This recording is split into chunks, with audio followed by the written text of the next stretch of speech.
Some talk of Alexander and some of Hercules. The quality of Bannerlord's modding tools, they're as weak as a nun's knees. I've recently played Mount & Blade 2 Bannerlord's Napoleonic Wars mod. It's been so long. In fact, playing Mount & Blade Napoleonic Wars, the DLC for Warband, came all the way in 2012, and I started playing it then, and ever since the game itself was announced, this was one of the mods that was right up there with the likes of Full Invasion 3 and a new persistent world. Funny enough, we get all three at the same time. Hey, that's pretty cool. Napoleonic Wars was a massive deal back in the day, starting all the way in Mount & Musket back in 2011? Jesus Christ. But hopping into Bannerlord Sword & Musket, you can tell that the pedigree is still there. It's got its issues, and we'll be getting into that, but my first line battle went a little bit like this.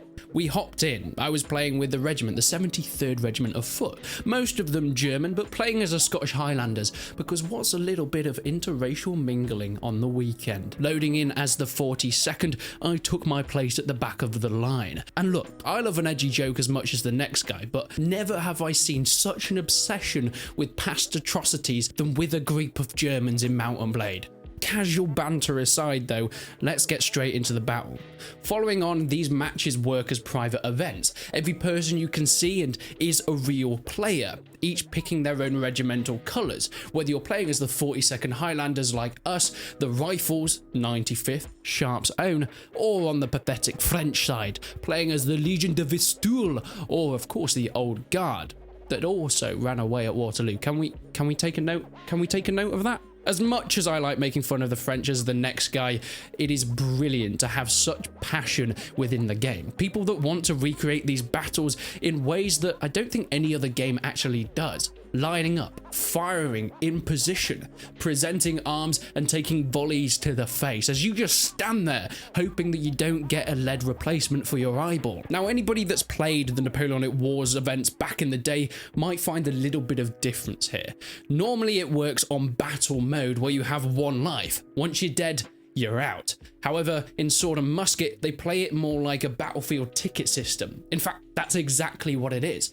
Each team has around 450 tickets, I think, and of course, every kill knocks down your team's tickets. You can in fact respawn on your flag whilst your team still has tickets, so you're not completely out the game. But once those tickets get down to 0, then it goes to the 1 life left. Events have pretty basic rules. Make sure you're staying in line unless you're skirmishers. If you're shooting, you have to have people to the left or right of you. And of course, if you want to charge the enemy, fix bayonets, no more shooting, because firing out of line is incredibly dishonourable. We played an open field battle, and it was a lot like I'd experienced in Napoleonic Wars DLCs in the past. There was a significant lack of artillery and cavalry. I know that they are coming in the future of the Sword & Musket mod, but they're not really in at the moment. I think artillery particularly is, but with the lower numbers and the few artillery regiments, I think we're mostly focusing on infantry now. But we did head into more of a siege style. Official sieges aren't within the mod at this point in time. It was still your ticketed battle system. However, we were fighting in what I'd assume is more of a Hougoumont to a La Haye-Saint. I think this was Hougoumont. But you're able to knock down the doors with your bayonets, get in and hold positions, and we initially had to try and get in as the enemy were holding, shooting out of windows, and trying to defend their dastardly town. But we made it in eventually with some interesting tactics of breaching. Look, something I do like of this is they've really focused back in on the destruction. It's mostly worked in so you can use artillery to batter down walls. This was great for sieges in Warband's Napoleonic Wars DLC. Yet, at the moment, you are able to knock down brick walls with bayonets. And it was fun, don't get me wrong. But that should probably be patched out. All in all, I had a fantastic time, yet most of that was down to the people I was playing with. And I think that's what I have seen here. The mod itself is still incredibly basic. It's still in very much an early testing phase, so we had to cut it a little bit of slack.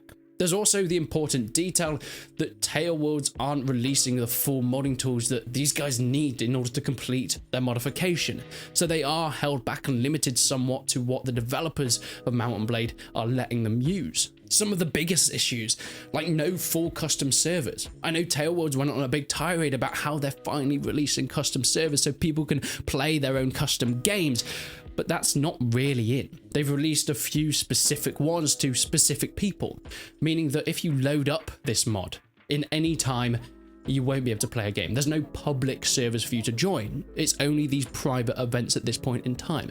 And that might not seem like a massive thing, but in terms of growth for the last game and the last Napoleonic Wars DLC, it really happened in the public servers, Mini Siege, where hundreds of random people would join and fight in big Napoleonic Wars battles, and then the regimental leaders would come on and say, do you want to play this in a more organized event?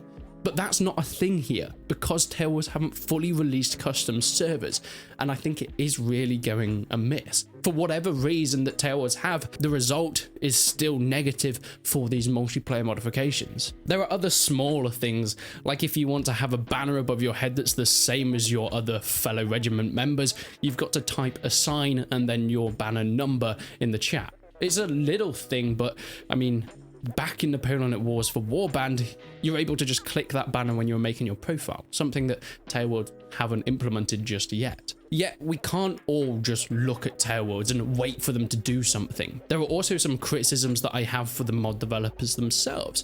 From talking to people and the regimental leaders that have been in the modification for some time now, they have mentioned that the developers are focusing so much on content, trying to get more factions, things like cavalry added in, more troops and units. That's really important, that people love, but sometimes you get a bit distracted by, because sometimes the basics need to be nailed down first, and a lot of them aren't. I mean, we had one guy that spent half the battle with an invisible team. He didn't know what he was doing, and every time he restarted, it was the same issue.